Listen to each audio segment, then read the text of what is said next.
Welcome to ഈവാസ് kitchen. ഇന്ന് നമ്മൾ chicken കഴിക്കാത്തവരും കഴിച്ചു പോകുന്ന അത്രയും രുചികരമായ ഒരു സ്പെഷ്യൽ പുട്ടാണ് ഉണ്ടാക്കാൻ പോകുന്നത്. നമ്മുടെ ഈ സ്പെഷ്യൽ പുട്ട് ഉണ്ടാക്കാൻ നമുക്ക് വേണ്ട ഇൻഗ്രീഡിയൻസ്: അരിപ്പൊടി, 3 വേവിച്ച ചിക്കൻ പീസ്, ഉള്ളി, പച്ചമുളക്, ഇഞ്ചി, വെളുത്തുള്ളി, ക്യാരറ്റ്, ബീൻസ്, പിന്നെ തേങ്ങ. നമുക്കിനി നമ്മുടെ പുട്ടുപൊടി റെഡിയാക്കി എടുക്കാം. അതിനുവേണ്ടി നമുക്ക് അരിപ്പൊടി എടുത്തിട്ട് അതിലേക്ക് 1/4 ടീസ്പൂൺ ഉപ്പ്, നമ്മുടെ സ്പെഷ്യൽ ഇൻഗ്രീഡിയൻ്റായ നെയ്യ്. ഇത് നമ്മൾ നോർമൽ പുട്ടിലൊന്നും ചേർക്കാറില്ല. ഇത് നമ്മുടെ പുട്ടിന് ഒരു എക്സ്ട്രാ ടേസ്റ്റിന് വേണ്ടിയാണ് നമ്മൾ ഈ നെയ്യ് ചേർക്കുന്നത്. ഇനി നമുക്ക് എല്ലാവർക്കും അറിയാവുന്ന പോലെ നോർമൽ പുട്ടുപൊടി റെഡിയാക്കുന്ന പോലെ റെഡിയാക്കി എടുക്കാം.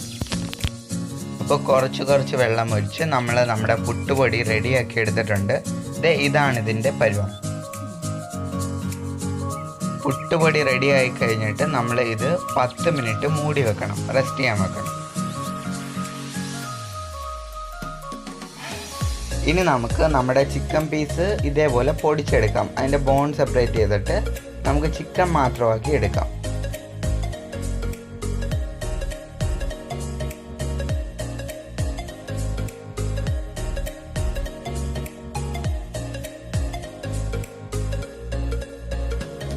ഇനി നമുക്ക് ഒരു പാൻ ചൂടായതിന് ശേഷം അതിലേക്ക് എണ്ണ ഒഴിച്ചിട്ട് നമുക്ക് കടുക് പൊട്ടിച്ചെടുക്കാം.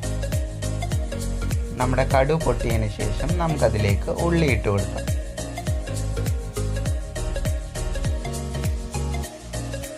ഇനി നമുക്കതിലേക്ക് കറിവേപ്പില ഇട്ട് കൊടുക്കാം. നമുക്കിനി ഇത് നല്ലവണ്ണം മിക്സ് ചെയ്തെടുക്കാം. ഇനി നമുക്ക് ഉപ്പ് ആവശ്യത്തിന് ചേർത്തിട്ട് നല്ലവണ്ണം മിക്സ് ചെയ്തെടുക്കാം. ഇനി നമുക്ക് പച്ചമുളക്, ഇഞ്ചി, വെളുത്തുള്ളി ഇട്ടിട്ട് നല്ലവണ്ണം മിക്സ് ചെയ്തെടുക്കാം. ഇനി നമുക്ക് പൊടിച്ചു വെച്ചേക്കുന്ന നമ്മുടെ ആ ചിക്കൻ പീസ് ഉണ്ടല്ലോ, അത് നമുക്കിതിലേക്ക് ഇട്ടിട്ട് നല്ലവണ്ണം മിക്സ് ചെയ്തെടുക്കാം.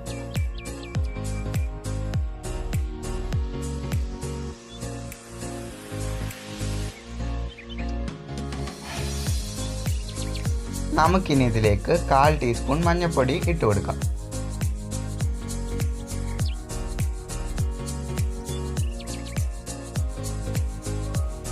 ഇനി നമുക്ക് 1 സ്പൂൺ മുളക് പൊടി ഇട്ട് കൊടുക്കാം. മുളക് പൊടി കൂടിപ്പോകല്, കാരണം നമ്മൾ നേരത്തെ വേവിച്ച ചിക്കൻ ആയതുകൊണ്ട് അതിലും മുളക് പൊടി ഇട്ടിട്ടുണ്ട്. ഇനി നമുക്കിതിലേക്ക് 1 ടേബിൾ സ്പൂൺ മല്ലിപ്പൊടിയും കൂടെ ഇട്ട് കൊടുക്കാം.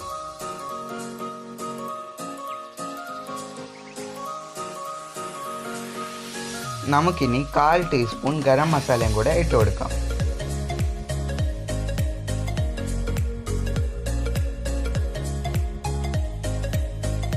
ഇനി നമുക്ക് കുരുമുളക് പൊടിയും കൂടെ ഇട്ട് കൊടുക്കാം. ഇതും 1/4 ടീസ്പൂൺ മതി. ഇനി നമുക്ക് ചിക്കൻ മസാലയും കൂടി ഇട്ടിട്ട് നല്ലവണ്ണം മിക്സ് ചെയ്തെടുക്കാം. ഇതും 1/4 ടീസ്പൂൺ മതി.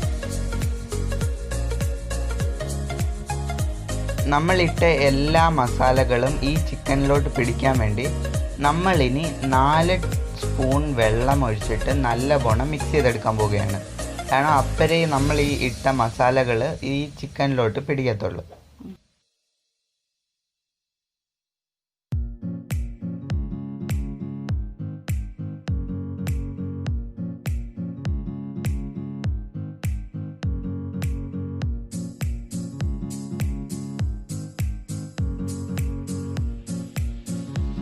സ്റ്റഫിങ് ഇവിടെ റെഡി ആയിരിക്കുകയാണ്. ഇനി നമുക്ക് നമ്മുടെ പുട്ട് റെഡിയാക്കാം. ഇപ്പോൾ നമ്മളിവിടെ ആദ്യം ചിരട്ട പുട്ടിൻ്റെ സ്റ്റഫിങ് ആണ് കാണിക്കാൻ പോകുന്നത്, ലെയർ വൈസ് ലെയർ. ആദ്യം നമ്മൾ നമ്മുടെ തേങ്ങ ഇട്ട് കൊടുക്കാം. അതിനുശേഷം നമുക്ക് ക്യാരറ്റും ബീൻസും ഇട്ട് കൊടുക്കാം.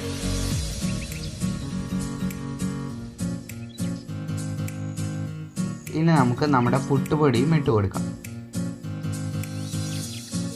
നമ്മുടെ പുട്ടുപൊടിയുടെ ലെയർ ഫിനിഷ് ആയി കഴിഞ്ഞിട്ട് നമുക്കതിൻ്റെ മേളിൽ നമ്മുടെ ചിക്കൻ, നമ്മൾ റെഡിയാക്കി വെച്ചേക്കുന്ന നമ്മുടെ ചിക്കൻ സ്റ്റഫിങ്, അതും വെച്ചിട്ട് നല്ലവണ്ണം ടാപ്പ് ചെയ്ത് കൊടുക്കും.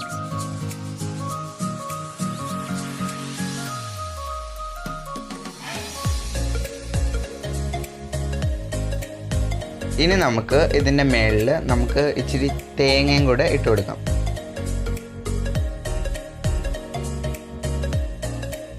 തേങ്ങ ഇട്ടതിന് ശേഷം നമുക്ക് നമ്മുടെ അരിപ്പൊടി വെച്ച് ഇതൊന്ന് കവർ ചെയ്തെടുക്കാം.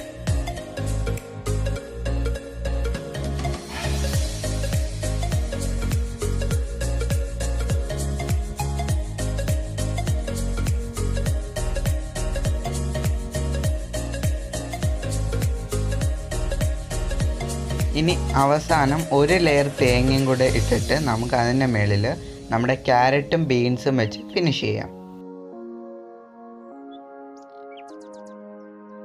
ഇനി നമുക്കിത് അടച്ച് വെച്ച് സ്റ്റീം വരുന്നിടം വരെ കുക്ക് ചെയ്തെടുക്കാം.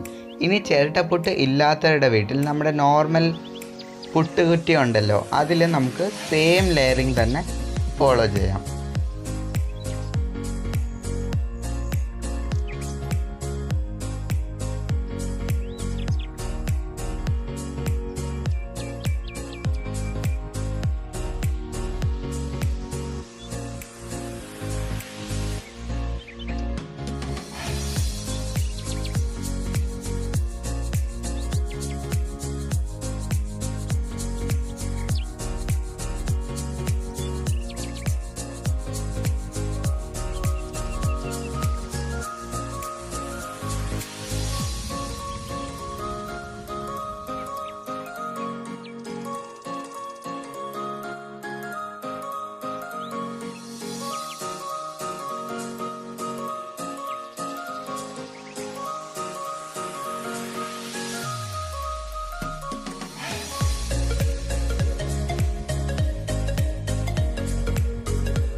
അപ്പോൾ ഇത് സ്റ്റീം വന്നിട്ടുണ്ട്. നമ്മുടെ ചിക്കൻ പുട്ട് ഇവിടെ റെഡി ആയിരിക്കുകയാണ്.